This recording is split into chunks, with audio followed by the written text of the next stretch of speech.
Noong unang panahon, mayroon isang sorong mahilig kumain. Isang araw, nagutom ito at gumala sa kagubatan. Sa lalong madaling panahon, nakakita siya ng lugar kung saan mayroong napakasariwang ubas na nakasabit. Hindi mapigilan na tignan ito ng soro at inisip sa sarili, napakasarap naman tignan nito. Sigurado akong matutunaw na lang itong ubas na ito sa aking bibig kapag nakain ko na. Kung maabot ko lamang sana. Ang napakasarap na ubas ay nakasabit ng sobrang taas. Kaya sa pag-asang maabot niya ito, sinubukan niya itong talunin pero ito ay nabigo. Nag-inat ito, tumakbo at tumalon, ngunit bigo pa rin. Pagod na ito at umihingal na. Nang ito ay napagod at napagtanto niya na kailangan niya ng sumuko, sinabi niya sa sarili niya na, hindi ko naman kailangan ng mga ito. Maasim naman siguro to. Maasim naman siguro ito.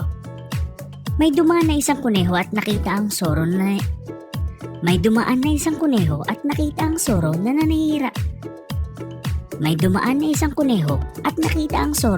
na nahihirapan sa pag-abot ng mga ubas. Nang sumuko na ang soro, nalapitan niya ito at sinabi, "Uy soro, mukhang gutom ka na. Bakit sumuko ka ng kunin ng mga ubas? Inisip mo na lang na maasim ang mga ito para magkaroon ka ng rason para di ito kunin. Tingnan mo iyon oh. May malaking bato na naroon. Kung tumigil ka saglit at nag-isip, sana na itulak mo yung batong iyon sa ilalim ng puno. Inakyat ito at nakuha ang mga ubas." Paano mo naman alam na ito ay matamis? Isa pa, maliit ka lamang na kuneho.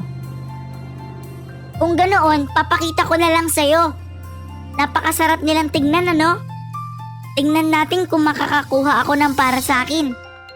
Nagulat ang soro sa kumpiyansa ng kuneho. Napaisip ito kung paano niya makukuha ang ubas sa kanyang kaliitan. Tumingin muna sa paligid ng kuneho at nakakita ng ilang mga baging na nakalatag sa lupa. Pinag-ikot-ikot niya ito para makagawa ng bilog at nang ito ay handa na, nag-asinta ang kuneho at inikot ito na mabilis.